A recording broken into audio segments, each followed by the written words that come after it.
So, you may not know this, but contrary to popular belief, you don't actually need to steal your parents' credit card in order to get millions in GTA Online.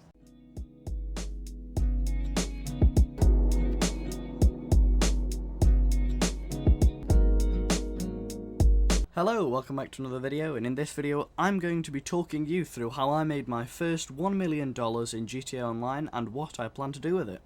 My criminal ventures started out by simply robbing stores. You get about 1,000, I got 1,658 there, but this isn't the most profitable thing ever. Accompanied with this next method of finding a car somewhere, stealing it, and driving it to the nearest customs, you could then click this button below, press sell. This car sells for 3,138, and look, I've just made that money, and all I had to do was go and steal a car. This method too is not particularly profitable, but all it required was stealing a car. The only downside of this is that it has a refresh rate. There's only a certain amount of vehicles you can sell within a certain time. So I suppose you can go off robbing stores in between selling cars. Then when I bought a better gun like this combat pistol you saw me use earlier, you could start doing some of the missions that appear at the bottom left just above your map.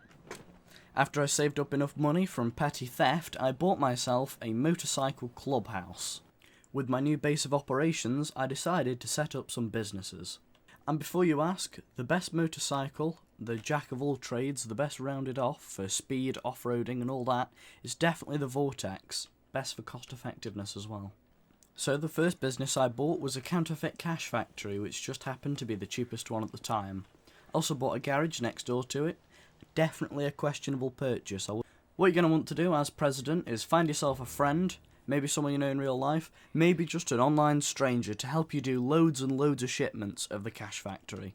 Because eventually you can rack yourself up a few 100,000 and you won't be that bad off. Next I decided to buy a bunker. This did actually come with the Criminal Enterprise starter pack. I got it for free with the Epic Games store when it was free. I didn't get the 1 million though, which is quite tragic, otherwise this video would have been a lot shorter. The best bet here to accumulate more wealth is to use the bunker and the counterfeit cash factory in unison. So while one's resupplying, sell the product from the other. Then while the other's resupplying, sell the product from the other one. Then I decided to get myself an office. And most of the usefulness for buying the apartments that you can get is sort of neglected when you can just add one into your business place. You can do. The main thing that I did after this was use the special cargo menu.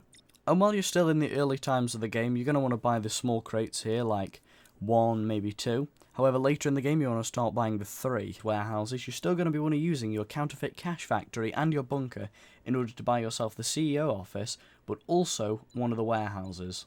But you can see here, just across the road from my business, I bought myself an apartment. Now these apartments do look cool, but the only real reason you'd ever want to buy one is for this room here, which is the heist planning room. This is where you control all the heists you can do in the game from, except the Cayo Perico one and the Diamond Casino one. At this point in the game, I went and did the Fleeca job, which is the first one you can do, and I haven't actually done the other ones yet. I'd also like to add to that as soon as you buy one of the luxury apartments, you do in fact get a 10-car garage, so there is no reason to buy any of the others. Entering the warehouse, as soon as you do some of your resupply missions, these shelves here should start to fill up. Now at this point in the game, I'd recommend doing 3 crates at a time. 18,000 is quite a lot, I know, and you will be able to sell all of that for about 126,000. Now some advice for warehouses. The best you're going to need, unless you've got lots of people in your organisation that are frequently on, always go for a small warehouse. Because the maximum space you'll ever need are 9 crates. Now that was how I got my million, but how do I intend to spend it? Now my first thought for this was to buy the Oppressor Mark II because, well, how many times have you been just playing GTA, doing whatever it is that you do, and then suddenly someone comes out of nowhere on this flying motorbike that travels like faster than light, missiles you, homing missiles as well, so you don't even need to aim, it's literally just pressing a button. Several months later. And then you blow up and you're dead, and they just keep doing it until you either leave or enable passive mode. Sorry, I went on a side rant there, but anyway, my instant thought was to fight fire with fire and buy an Oppressor Mark II. Now that's pretty good, but it is 3 million, almost 4 million actually, so you're going to need to do a lot more saving. My next thought was to buy the Kosatka. I think that's how you say it. Kosatka? Kosatka? I don't know. It's a submarine, and that's pretty cool. Who doesn't want a submarine?